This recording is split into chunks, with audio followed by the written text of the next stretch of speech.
का यूज करो, अपने आसपास के 10 गांवों में जाकर मीटिंग करो और मीटिंग करके उनके हालात देखो, उनकी समस्या पूछो और उनको कहो कि ये समस्या दूर हो जाएंगी अगर आप हमारा साथ दोगे। अपनी बात बताओ, अपने समाज को इकट्ठा करो और गांव-गांव में जाके इस मुहिम को आगे बढ़ाओ। मुजफ्फरनगर इतना सारा, आपकी संख्या इतनी सारी है, जाके अपनी बात पहुंचाओ और समाज में बताओ कि अगर भारत का संविधान पूर्ण रूप से लागू होता तो आज हम लोग कहां होते। और ये भी बताओ कि किस तरह से भारतीय जनता पार्टी की सरकार इस संविधान को निस्तानाबूद कर देना चाहती है। अब सोचो और समाज को जागरूक करो, होशियार करो कि अगर भारतीय संविधान नहीं रहा तो मुझे कौन मंच पे खड़ा होने देगा। हमारी संख्या चाहे कितनी हो, जब अधिकार नहीं लेंगे जानवर इस देश में कितने, कौन सा जानवर खड़ा होकर मंच पे भाषण देता है क्या कोई? भाई शेर देखा आपने भाषण देता कभी? कोई भाषण नहीं देता। इंसान को इतना अवसर दिया भारतीय संविधान ने, तो आप मुझे बताओ ये समाज को अगर हम नहीं समझाएंगे तो वो तैयार कैसे होंगे, होशियार कैसे होंगे? अपनी बहनों को, माओ को जो हमारे लिए जान में छिड़कते उनको जाकर समझाओ। जब आप ये काम करोगे तभी आपकी ताकत बने, क्योंकि शक्ति जो है ना वो संगठन में। आप बताओ कितने लोग गांव-गांव में जाकर मीटिंग क्या करेंगे बताओ? फिर झूठे हाथ उठा रहे, क्योंकि सब उठाते तो लगता है झूठे, आधे उठा पूरे नहीं हुए। जिस दिन वो उद्देश्य पूरे हो जाएंगे उस दिन भारत में कोई भी असमान नहीं रहेगा। कैसे असमान? ना कोई सामाजिक रूप से असमान रहेगा, ना कोई आर्थिक रूप से असमान रहेगा, ना ही कोई धार्मिक रूप से असमान रहेगा, ना किसी बहन बेटी के ऊपर अन्याय अत्याचार होगा, ना ही किसी जो है गरीब को, कमजोर को सताया जाएगा, ना ही किसी की हत्या होगी, ना ही किसी की जमीन छीनी जाएगी, ना ही किसी के साथ शोषण होगा और ना ही किसी को इस देश में रोटी, कपड़ा, मकान की समस्याएं। जब ऐसा राज आ जाएगा, यानी कि भारतीय संविधान पूर्ण रूप से लागू हो जाएगा, तब जाके महापुरुषों का सपना पूरा होगा। ऐसा भारत जब बन जाए,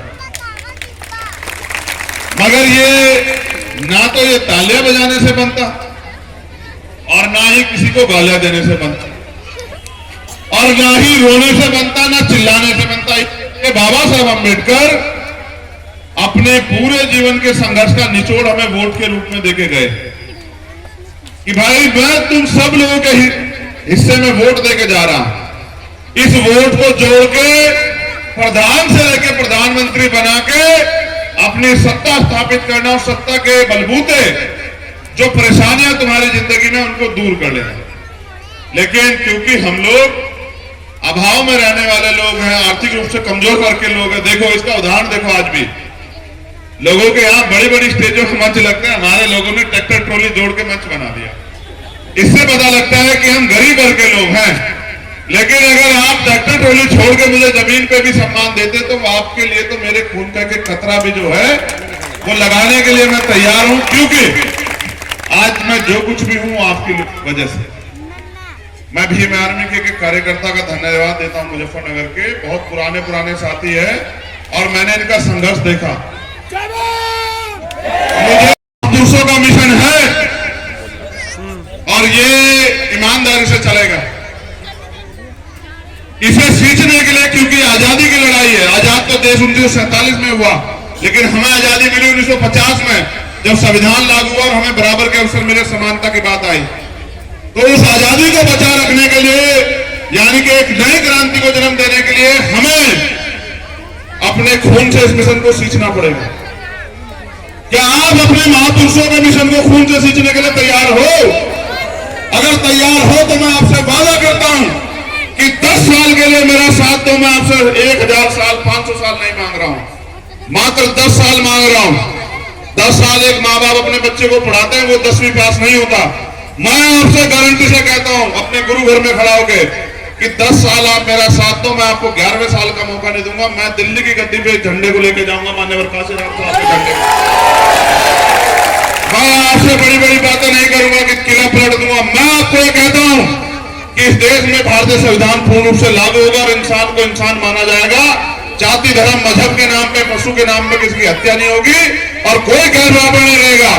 जितने अडानी अंबानी को मोदी जी ने देश को बेच के संपत्ति दी है, मैं गारंटी देता हूं कि पहले ही उसका राष्ट्रीयकरण करके हम लोग जो है वो पूरी संपत्ति देश के नाम लौटा देंगे और ये जो पूंजीपति है इनको जो विशेष दर्जा देंगे, इनको भी जो है सम्मान देंगे।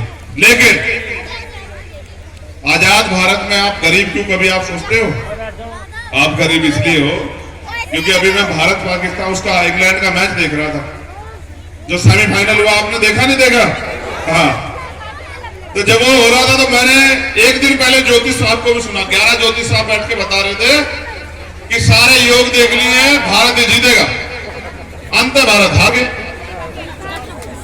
अंत भारत हार गया।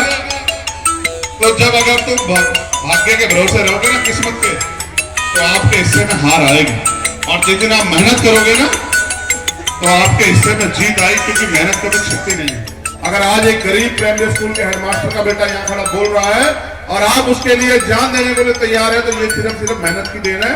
अगर मैं धन्ना सेठ होता तो हो सकता है आप 4 घंटे दांडी करते, कहते आंधे भाई हम तो अपने घर जा रहे हैं। बताओ होता है नहीं होता? बताओ, आज आप अपने साधन से आते हो, ये क्या पैसे बुलाएगी भीड़? बताओ, क्या किसी एक को बुलाने के लिए भी ट्रैक्टर, ट्रॉली या गाड़ी या मोटरसाइकिल भेजी क्या? बताओ, ये आपके प्यार का हुआ। और मैं अपने लहू का आखिरी कतरा और जीवन के 3 सांस तक आपके प्यार का कदरदान रहूंगा और इस एहसान को चुकाने का काम करूंगा कि आपने गरीब के बेटे को आगे बढ़ने की ताकत दी।